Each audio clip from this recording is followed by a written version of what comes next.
नमस्कार, आप देख रहे हैं कमोडिटी राउंडअप। मैं हूं मनीषा गुप्ता और आज बात करेंगे शुगर और एथेनॉल की, जहां पर कल देर रात नोटिफिकेशंस के जरिए सरकार ने बहुत बड़ी खुशखबरी यहां पर दोनों ही सेक्टर्स को दी है। क्या है डिटेल्स, क्या होगा इम्पैक्ट, ये बताएंगे आपको। साथ ही बात करेंगे एनसीडीएक्स पर जो नया वायदा अगले हफ्ते से लॉन्च हो रहा है, जो कि कॉटन वॉश ऑयल है। इसके क्या डिटेल्स हैं, कितनी बड़ी मार्केट है, क्या है कॉन्ट्रैक्ट स्पेसिफिकेशंस, वो भी आपके समक्ष रखेंगे। और साथ ही साथ बात करेंगे सोने चांदी की, क्योंकि सोना अब भी अपने ऑल टाइम हाइज के बहुत करीब है और चांदी में भी अगस्त के महीने में हमने तेजी बनते हुए देखी है। हमारे साथ इन सब पर बातचीत करने के लिए हैं डीएफपीडी के डायरेक्टर शुगर अविनाश वर्मा, केन एग्री रिसोर्सेज के इंडिपेंडेंट डायरेक्टर मिस्टर जेके सूद, साथ ही एमिरेट्स एनबीडी के डायरेक्टर धर्मेश भाटिया, और ब्रिक के बाद हमारे साथ होंगे एनसीडीएक्स के सीनियर वीपी अरुण यादव।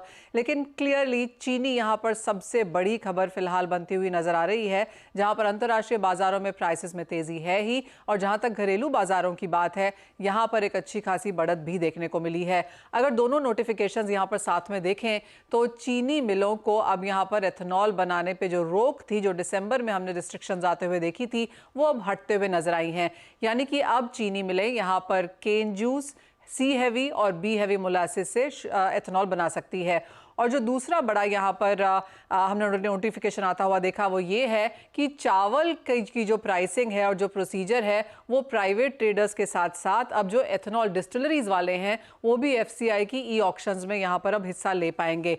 जो मैक्सिमम जो लिमिट यहाँ पर तय की गई है वो 23 लाख टन की है। तो जितना ओएमसीज यहाँ पर डिस्टिलरीज से यहाँ पर एथेनॉल मांगेंगे, उस लिहाज से सामने वो चावल एफसीआई से खरीद पाएंगे। इसमें एक आध दो दिक्कतें हैं जो ऑफकोर्स अपने गेस्ट से हम बात करेंगे। एक तो ये कि जो प्रोसीजर है ई ऑक्शन का, वो थोड़ा सा लंबा है। जो प्राइसिंग है एथेनॉल बनाने की चावल से, वो एज ऑफ नाउ बहुत प्रॉफिटेबल नहीं है। तो वो क्या भाव यहाँ पर बढ़ाए जाएंगे, उसके ऊपर देखना होगा। और दूसरी इंपॉर्टेंट बात ऑफकोर्स चीनी के एमएसपी को लेकर है। वो एक आध चीजें हैं जिसका इंडस्ट्री को अब भी यहाँ पर इंतजार है। मिस्टर सूद, सबसे पहले आपसे बात करेंगे। जो दिसंबर में रिस्ट्रिक्शंस थी वो हटती हुई नजर आई हैं। इस नोटिफिकेशन को बाजार ने बहुत पॉजिटिव लिया है। शुगर के प्राइसेस ऊपर हैं, शुगर के स्टॉक्स तो 5 से 7% तक यहाँ पर ऊपर है।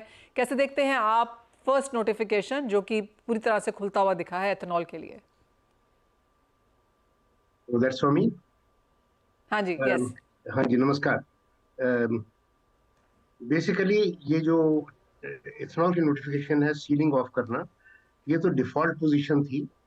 2022-23 इथेनॉल ईयर में भी कोई सीलिंग नहीं थी। एक साल के लिए सीलिंग हुई बिकॉज फूड की प्रोटेक्शन के लिए, कि ये लगा कि उस टाइम शुगर की प्रोडक्शन कम होगी। और सिर्फ गवर्नमेंट को नहीं, इंडस्ट्री का भी यही व्यू था उस टाइम पर, सितंबर, अक्टूबर, नवंबर में। तो ये डिफॉल्ट पोजीशन वापस आई है। और हमारे विचार में सुक्रोज की प्रोडक्शन इतनी कम नहीं है जो कि इसमें सोच रही है। हमारे विचार में उनका 33.3 है, मेरे विचार में 34.5 से ऊपर है। तो कभी ऐसी स्थिति नहीं आएगी कि उनको कमिंग इथेनॉल ईयर में कोई रिस्ट्रिक्शन लगानी पड़ जाए सुक्रोज पर। अब बात रही राइस की, चावल में इस वक्त अगर 26 रुपए ऑन एवरेज पूरे देश का देखा जाए, तो करीब 2-2.5 रुपए का मार्जिन है 26 रुपए की ब्रोकन राइस से। और जब तक ब्रोकन राइस अवेलेबल है, कोई भी एफसीआई का राइस नहीं लेगा। और वो अलग बात है कि उसके अलावा अगर ये एफसीआई का राइस ना हो, तो क्या 20% टारगेट पूरा होगा कि नहीं, वो बाद में आते हैं। इसी तरह कॉर्न की प्राइसेस बहुत बढ़ चुकी हैं। वो 2600 रुपए है, कहीं 2900 रुपए है, और उसमें कोई पैरिटी नहीं है इस वक्त। और वो दिख रहा है कि कॉर्न की जो कमिटमेंट थी वो जुलाई तक सिर्फ 51% फुलफिल हुई है, और राइस से 50% के आसपास। और इससे स्ट्रेन साफ दिख रहा है कि है। और अगले साल 9.9 बिलियन लीटर चाहिए। 20% अगर अगले साल करना है, वैसे टारगेट तो 25-26 में है। और हम ये समझते हैं कि सुक्रोज से लगभग 3-3.25 बिलियन आ जाएगा 4.5 मिलियन की डाइवर्शन से। और सी हैवी से बहुत ज्यादा गुंजाइश नहीं है, क्योंकि और भी डिमांड्स हैं इसकी बहुत ज्यादा, बाकी सेक्टर्स भी हैं। तो पूरा शुगर शायद 4 बिलियन दे पाए। और बाकी रह गया चावल। अगर चावल से इथेनॉल की प्राइस बढ़ाई ना जाए, तो एफसीआई राइस इस्तेमाल करने की कोई गुंजाइश नहीं है। और वो 1 बिलियन लीटर 2.3 से बढ़ सकता है, वो चाहिए। तो इसलिए हमारे विचार में as a analyst I think वो जरूर बढ़ेगी प्राइस, और बिकॉज अदरवाइज वो प्रोग्राम फेल हो जाएगा। कौन की स्थिति यह है कि पिछले साल 1.8 मिलियन टन एक्सपोर्ट हो गया था शुरू शुरू में, अक्टूबर दिसंबर में। वो नहीं होगा बिकॉज ग्लोबल कॉर्न प्राइसेस भी कम है और यहाँ भी डिमांड है। और इसके अलावा कॉर्न की सोइंग अच्छी है, क्रॉप कंडीशन अच्छी है, रबी भी अच्छी आएगी, और मुझे लग रहा है कि 4 मिलियन टन कॉर्न तक डाइवर्ट हो जाएगा इस साल, और उससे भी लगभग 1.25 बिलियन लीटर आ जाएगा। तो ये, और अगर ये कौन से 2 बिलियन, तो अगर ये ब्रोकन राइस से 1 बिलियन, एफसीआई राइस से 1 बिलियन, और 2 कौन से 4, फिर भी पूर्ति नहीं होती 8 बिलियन से। हमें 9.9 चाहिए, तो सरकार को प्राइसिंग में काफी अग्रेसिव रहना पड़ेगा। और दूसरी बात यह है कि 9.58 बिलियन करना हो तो 15 million ton of food has to be divert, और वो एक अलग स्थिति, अलग इशू है कि क्या हमारे देश में इतना फूड डाइवर्ट हो सकता है इथेनॉल के लिए कि नहीं, और नहीं शायद। वेल एब्सोल्युटली, आपने वो पूरा का पूरा मैथ्स बताया, मैं वो नोट डाउन कर रही थी मिस्टर सूद। एब्सोल्युटली, अगर हमें 9.9 बिलियन चाहिए और जिस तरह की कैलकुलेशन आपने यहाँ पर की है, क्लियरली एक बिग शॉर्टफॉल यहाँ पर नजर आता है। हमारे साथ अब अविनाश वर्मा भी हैं। अविनाश, ठीक है, जैसे मिस्टर सूद ने कहा कि जो शुगर है और जो एक नोटिफिकेशन आया वो तो बैक टू डिफॉल्ट था, बाजार उसको एक्सपेक्ट कर भी रहा था। जो पूरी स्टोरी अब यहाँ पर फॉर्म होती हुई नजर आ रही है वो ग्रेन की तरफ से है। कौन में मिस्टर सूद को लगता है कि 1.5 बिलियन यहाँ पर हम एथेनॉल निकलता हुआ देखेंगे? जो राइस की स्थिति है उसको आप किस तरह से कैलकुलेट फिलहाल करते हैं, क्योंकि जो करंट राइस प्राइसेस हैं, जिस तरह का ई ऑक्शन है, वो clearly as of now feasible नहीं है। जी, यू आर वेरी राइट। अभी जो कल हम लोग बहुत दिनों से इंतजार कर रहे थे कि शायद एफसीआई राइस अलाउ होगा फॉर इथेनॉल मैन्युफैक्चरर्स, कल अलाउ तो किया इन्होंने, बट प्रोसीजरली बहुत डिफिकल्ट लग रहा है। पहला डिफिकल्टी ये होगा कि हमें ई ऑक्शन में पार्टिसिपेट करना होगा, और ई ऑक्शन एवरी वीक होता है और डिपो वाइज होता है। तो क्या जो मेरे नज़दीक वाले डिपो में वो ई ऑक्शन हो रहे हैं उसमें अवेलेबिलिटी होगा, नहीं होगा, इनफ क्वांटिटी होगा? पहला तो वो प्रश्न आता है। दूसरा जो मैं देख रहा था, जो 28 तारीख 28 अगस्त का जो इन्होंने ई ऑक्शन का जो एफसीआई राइस का रेट है वो करीब 31,500, ₹31.5 पर किलो का है। अगर वो मैं उनके गोडाउन से लेके अपने फैक्ट्री तक लाता हूँ, it works out to almost 32 rupees. So 32 rupees पे अगर मैं कैलकुलेट करूं, जैसा सूद साहब ने बोला, market price of rice is much lower, so it non starter unless the government and the OMCs decide कि उसका जो इथेनॉल प्राइस है जो अभी 58.50 है उसको बढ़ाया जाए। बिकॉज सिंपल कैलकुलेशन अगर मैं लेता हूँ, 32 रुपया अगर मैं खरीदूं चावल एफसीआई से और 450 लीटर पर टन मुझे अगर मिलता है, तो चावल का ही cost per litre of ethanol works out to almost 72 rupees. And therefore अभी 58.50 तो ऑब्वियसली नॉन वर्केबल है। मुझे एक्सपेक्ट कर रहा हूं मैं, because I know this government, और जो हम कैलकुलेशन करते हैं उनसे बेहतर कैलकुलेशन सरकार करती है और सरकार के अफसर करते हैं।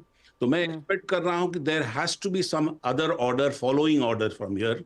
जैसे फॉर एग्जांपल एफसीआई राइस दिया जाता है नाफेड और एनसीसीएफ को for to sell as Bharat Rice at 24 rupees. क्या 24 रुपया पे वो अवेलेबल हो सकता है इथेनॉल प्लांट्स को? Then it is workable, because expecting कि ओएमसीज 80 रुपया पे हमसे इथेनॉल खरीदे, that's far fetched. And therefore I feel that the price of FCI rice जो इथेनॉल मैन्युफैक्चरर्स को 32 रुपया आज दिख रहा है, उसको 24 रुपया के आसपास सरकार को करना चाहिए, और मेरा एक्सपेक्टेशन है कि ये होगा। बिकॉज सूद साहब ने जैसे बताया, numbers suggest that we will miss the target of 20%। Avinash, ये तो राइस की बात है, अगर यहाँ पर हम मेज की बात करें तो उस लिहाज से किस तरह से आप कैलकुलेशन देखते हैं? जी, मेज का भी जो प्राइस है, अगर आप एमएसपी देखें तो एमएसपी पिछले साल करीब 20.90 था, इस साल उन्होंने बढ़ा के 22-25 कर दिया, करीब 6% इंक्रीज इन द एमएसपी। जो प्राइस हमारे मेरा एक प्लांट है जो पूर्णिया में है, in the eastern north eastern part of Bihar, और वो मेज बेल्ट है, सबसे अच्छा मेज कंट्री का मोस्ट प्रॉब्ली वहीं मिलता है। वो फार्मर्स डायरेक्टली मेरे प्लांट पे पहुंचा जाते हैं। अगर मैं वायबल नहीं हूं आज उस मेज को खरीद के इथेनॉल बनाने में, तो मेरे ख्याल से देश में कोई भी मेज बेस्ड इथेनॉल मैन्युफैक्चरर वायबल नहीं होगा। आज जो प्राइस है बेस का, जो कि रखें आप 2 महीने पहले 21 रुपए में मिल रहा था, 20.5 पे मिल रहा था, 26-27 पे मिल रहा है. Is much much above the MSP that the government has fixed. Therefore, वहां भी गवर्नमेंट को एड्रेस करने की जरूरत है. What has happened is कि सारा एफर्ट हो गया था कि मेज से हम इथेनॉल कैसे बनाएं, और ब्रोकन राइस जो मार्केट का है या FCI राइस है, उसे इग्नोर कर दिया गया पिछले 1 साल. और जी। वो इग्नोर जब हमने किया तो सारा जो हम लोग का प्रेशर हुआ वो आ गया ऑन मेज. जब वो मेज पे प्रेशर आया तो obviously the prices went up. तो उसे हमें एडिशनल फीड स्टॉक जरूरत है अवेलेबल कराने का. फॉर एग्जांपल, आज ब्रोकन राइस अगर मार्केट से मैं खरीदता हूं तो वो भी करीब 28 रुपए से कम पे तो नहीं मिलता है. वो अगर खरीदता हूं तो वो मुझे सिर्फ 64 रुपीज मुझे इथेनॉल प्राइस मिलता है, as compare to almost 72 rupees from maize. तो ये जो डिफरेंस है मेज और राइस का, फाइनली इथेनॉल तो जो प्राइस ऑयल मैन्युफैक्चरर्स को, ऑयल मार्केटिंग कंपनीज को मिलता है, वो तो सेम होना चाहिए. Therefore, there is need to revise the prices both for FCI rice-based ethanol and for the damaged food grain-based ethanol. 64 rupees, 58.50 and 72 rupees में बहुत बड़ा गैप है. एंड अगर हम ये नहीं करते हैं तो सारा का सारा प्रेशर मेज पे आएगा, और मेज का price which has already become unviable, धीरे धीरे करके it will become totally unviable for us to use it. Alright, यानी जो सरकार का पहला नोटिफिकेशन था वहाँ से ऑफ कोर्स एक जुबिलेशन हमने बाजार में ज़रूर आता हुआ देखा है, लेकिन जहाँ तक राइस की बात है क्लियरली वो कैलकुलेशन सेट नहीं होती, और जो मेज़ का फैसला है वो भी यहाँ पर अभी उसका भी इंतजार मार्केट्स में है. बहुत शुक्रिया मिस्टर सूद एंड अविनाश, आप दोनों का ही साथ जोड़ने के लिए और उसको डिटेल में समझाने के लिए. वो कैलकुलेशन से क्लियर हो रहा है कि जिस तरह का यूफोरिया शायद बाजार में है वो एक नीजर्क रिएक्शन है, और जैसे जैसे बाजार कैलकुलेशन समझेगा तो शायद इतना ज़्यादा हाइप यहाँ पर नहीं है. लेकिन इसी के साथ एक ब्रेक का भी समय है. जब लौटेंगे तो बात करेंगे बाकी के बाजार की और आपको बताएंगे कि नए लॉन्चेस यहाँ पर डेरिवेटिव्स में क्या हैं. 2 सितंबर से कॉटन वॉश ऑयल का वायदा लॉन्च होगा. इस पर डिटेल में बात करने के लिए हमारे साथ हैं NCDX के सीनियर VP अरुण यादव. अरुण नमस्कार. सबसे पहले तो कंग्रेचुलेशंस, और क्या है डिटेल्स, क्या है contract specifications cotton wash oil के?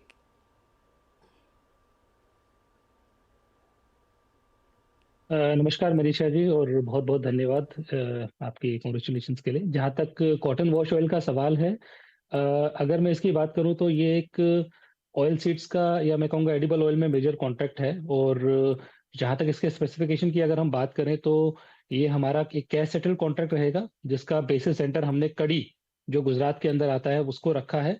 और ये 5 मेट्रिक टन का एक सौदा रहेगा और 10 पैसे का इसका टिक साइज रहेगा. अभी की मैं बात करूं तो लगभग 900 950 रुपए के आसपास के रेंज में इसके प्राइसेस ट्रेड हो रहे हैं. और अगर कॉन्ट्रैक्ट की बात करूं तो दिसंबर एक्सपायरी, जनवरी एक्सपायरी, फरवरी एक्सपायरी और मार्च एक्सपायरी, ये 4 कॉन्ट्रैक्ट आपको 2 तारीख से, यानी कि 2 सितंबर से ट्रेडिंग के लिए ये 4 कॉन्ट्रैक्ट उपलब्ध रहेंगे. ऑलराइट, तो वो कॉन्ट्रैक्ट स्पेसिफिकेशंस हैं. लेकिन अरुण, साथ ही साथ किस तरह का वैल्यू चेन देखते हैं, क्योंकि अब हमारे पास कॉटन है, कॉटन सीड ऑयल केक है, कॉटन वैल्यू चेन अब यहाँ पर कैसी बनती हुई नजर आ रही है, और ग्राउंड फीडबैक इस कॉन्ट्रैक्ट को लेकर क्या है? मनीषा जी, देखिए, कॉटन के अंदर अगर हम वैल्यू चेन को देखते हैं तो अभी तक हम एक मेजर वैल्यू चेन को कवर करते थे. हम अगर देखें तो हमारे पास कॉटन बेल्स का कॉन्ट्रैक्ट अवेलेबल है, कपास जो रॉ मटेरियल होता है कॉटन के लिए उसका कॉन्ट्रैक्ट अवेलेबल है, उसमें लोग ट्रेड कर सकते हैं. उसके अलावा हमारे पास कॉटन सीड ऑयल केक, यानी कि जैसे कपास खलिया के नाम से लोग जानते हैं, उसका सौदा भी मौजूद है. तो ऑयल जो है, अगर आप सीड को क्रश करते हैं तो आपके पास में कॉटन सीड ऑयल केक और उसके अलावा कॉटन वॉश ऑयल, ये 2 प्रोडक्ट निकलते हैं.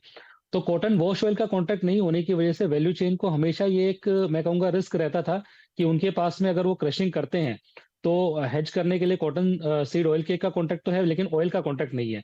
तो एक प्रकार से ये मांग काफी समय से आ रही थी कि ऐसा एक कॉन्ट्रैक्ट होना चाहिए जिसके अंदर वो अपने आप को कंप्लीट हेज कर सके. तो आई थिंक ये कॉन्ट्रैक्ट जो है पूरी वैल्यू चेन को, जो खासकर जो कॉटन सीड के क्रशर्स है उनके लिए काफी महत्वपूर्ण कॉन्ट्रैक्ट रहेगा, क्योंकि अगर वो देखें उनका जो आउटपुट है, अभी वो अपना पूरा आउटपुट हेज कर पाएंगे. तो क्रशिंग के बाद में जो कॉटन सीड ऑयल केक निकलता है वो ऑलरेडी है एक्सचेंज के अंदर ट्रेड करने के लिए, उसको यूज करके वो अपने जो उनका एक्सपोजर जो मील के अंदर है या कॉटन सीड ऑयल केक के अंदर है उसको हेज कर पाएंगे. और जो ऑयल बच जाता है उसको हेज करने के लिए भी एक कॉन्ट्रैक्ट आ गया है. दूसरी तरफ अगर मैं बात करूं बायर सेंट्रिक इंडस्ट्री की, तो कॉटन ऑयल जो है वो एक मेजरली एडिबल ऑयल है, जो खासकर आपका गुजरात के अंदर बहुत बड़ी मात्रा में कंज्यूम होता है. ऑलमोस्ट कंट्री के अंदर लगभग इसका 1.2 से 1.5 मिलियन टन का लगभग प्रोडक्शन रहता है एनुअल. तो उसके हिसाब से देखा जाए तो एक काफी डिसेंट साइज ऑफ प्रोडक्शन है, और उस प्रोडक्शन को हेज करने के लिए कुछ ना कुछ इंडस्ट्री को चाहिए था। तो आई थिंक आफ्टर ये कॉन्ट्रैक्ट आने के बाद में इंडस्ट्री प्लेयर्स को काफी बड़ी हेल्प मिलेगी अपने प्राइस रिस्क को मिटिगेट करने के लिए, और अगर वो अपने प्राइस रिस्क को मिटिगेट कर पाते हैं तो डेफिनेटली उसका बेनिफिट पूरी वैल्यू चेन को होगा। ऑलराइट, तो पूरी वैल्यू चेन को इसका इंतजार भी है। एक नया कॉन्ट्रैक्ट लॉन्च होता है तो सभी को अच्छा लगता है, और क्लियरली कॉटन यहाँ पर एक इंपॉर्टेंट क्रॉप भी है, क्योंकि इस बार वैसे ही बुआई कम हुई थी, साथ ही साथ जिस तरह की बारिश हुई है ज़्यादा, उसकी वजह से कॉटन क्रॉप को डैमेज की भी एक्सपेक्टेशन है। तो क्लियरली हेज करने के लिए वैल्यू चेन के लिहाज से एक और कॉन्ट्रैक्ट यहाँ पर। अरुण, बहुत शुक्रिया हमारे साथ आज जुड़ने के लिए, और ऑफकोर्स हमारी नज़र रहेगी कि अगले हफ्ते ये कॉन्ट्रैक्ट कैसे लॉन्च होता है, किस तरह का फीडबैक भी है।